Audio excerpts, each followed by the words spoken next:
안녕하십니까. 8월 13일 JBC의 뉴스 시작하겠습니다. 저희는 그동안 장당 하수 처리장 침수로 인한 피해에 대해 지난 4일과 5일에 걸쳐 보도해드린 바 있는데요. 이번 침수 피해를 유발시킨 한국주택토지공사는 어제 시민대표들 앞에서 책임을 인정하고 피해 보상을 약속했습니다. 또한 하수처리장 운영 사업소는 14일까지 법정 기준치에 준하는 하수처리를 약속했습니다. 김윤희 기자가 보도합니다. 어제 오전 시민대표들과 환경단체 그리고 한국주택토지공사와 평택시 관계자들이 한자리에 모여 장당 하수처리장 침수 피해 대책회의를 열었습니다. 8월 2일 날 장당 하수처리장에 침수 사고가 났다는 것을 접하고 평택호가 이게 또 오염 저희가 심각하겠구나 그래서 주변에 있는 그 환경단체들하고 이렇게 모여서 회의를 한 결과 대책회의를 개최하자 이래서 오늘 이런 자리를 만들었습니다. 먼저 평택시 구윤서 상하수도 사업소장은 이번 침수 피해와 관련한 입장을 밝혔습니다. 이어 정원익 장당 하수처리장 운영사업소장은 최선을 다해 14일까지 법정 기준치에 준하는 하수 처리를 약속했습니다. 담당 소장으로서 책임을 느끼고요. 이것을 빨리 수습해야 된다는 그런 전제는 분명합니다. 그래서 여기 계신 환경단체 회장님, 주민들께 하여튼 죄송한 말씀 드리고 빨리 복구되도록 최선을 다하고 총력 노력을 위해서 늦어도 14일까지는 법적 기준시 이내로 방류할 예정입니다. 하지만 시민대표 측에서는 하수처리장이 복구되는 동안 평택호로 유입될 오염물질에 대해서 대책을 요구하는 목소리가 터져나왔습니다. 특히 평택의 대표 농특산물인 슈퍼오닝 쌀을 생산하는 평택 포승읍 농가에서는 슈퍼오닝의 브랜드 가치가 떨어질 것을 염려했습니다.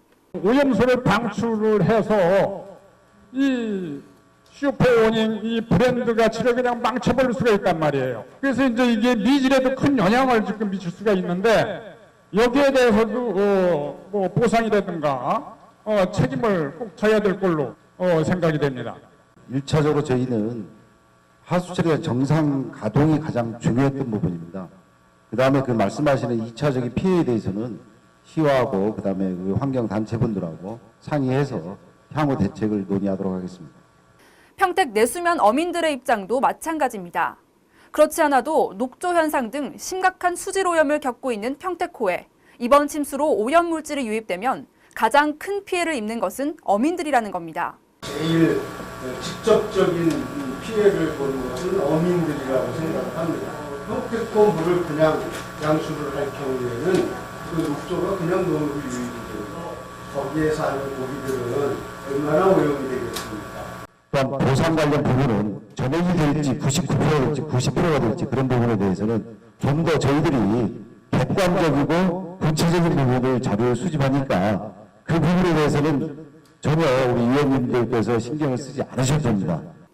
평택시민단체협의회는 이번 침수 피해에 대해서 LH에게 전액 보상을 요구하고 LH에서 맡고 있는 기타 공사에 대해서도 또 다른 피해가 발생하지 않도록 당부하며 강경한 입장을 내비치기도 했습니다. 한 가지는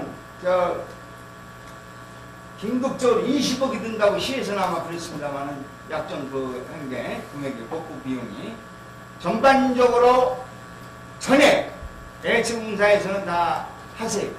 안 하면 시민단체를 해서 고발하겠습니다. 두 번째로는 기반공사나 모든 기타의 그 객관적인 사항에 LH공사가 잘 해놓고 공사를 하지 않으면 본사로 올라갈 거예요.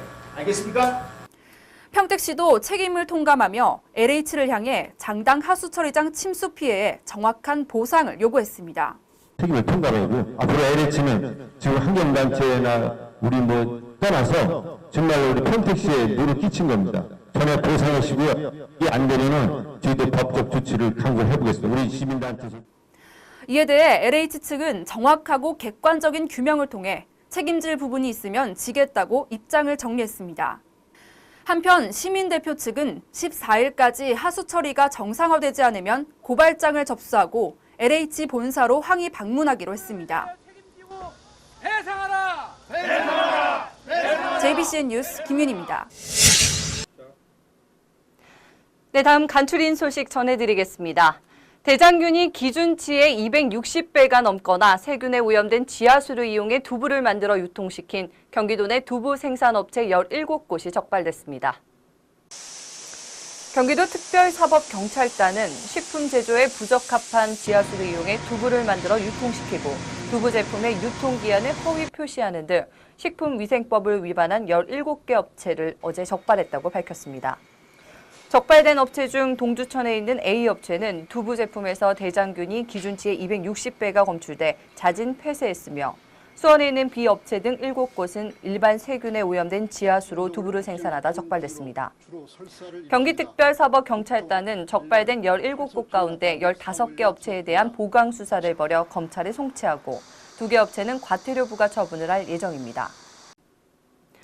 수원시가 시민과 함께 만들어가는 수원시 홈페이지를 운영하고자 오는 21일까지 수원시 홈페이지 시민 의견 수렴 및 오류 사냥대회를 개최합니다.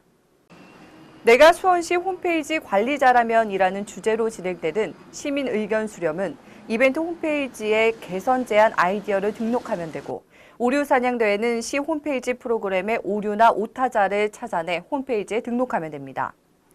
이와 함께 홈페이지 운영 설문과 만족도 조사도 실시되며 시민 의견 수렴 우수자에게는 1등 30만 원, 2등 20만 원, 3등 10만 원의 상금이 수여됩니다. 화성푸드 통합지원센터가 재단법인 설립을 앞두고 어제 시청 소회의실에서 발기인 대회를 가졌습니다.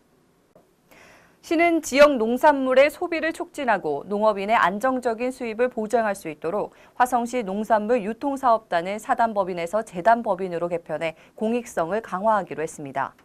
발기인 대표인 최인석 화성시장은 소비자에게 신선하고 안전한 먹거리를 제공할 수 있는 체계적인 기반을 마련해 지역 내 선순환 경제체제를 구축하겠다고 지원센터 설립 취지를 전했습니다. 시는 재단 설립 허가를 신청하고 승인을 받는 대로 법인 등기 및 직원 채용, 사단법인의 업무 인수인계를 거쳐 오는 1월 1일 정식 업무를 개시할 예정입니다. 하수 종말 처리장은 하수를 모아 마지막으로 처리해 하천 등 공공수역으로 방류하는 처리시설을 말합니다. 이른바 공장 폐수나 생활 오수를 자연으로 돌려보내는 최후의 관문인 셈인데요.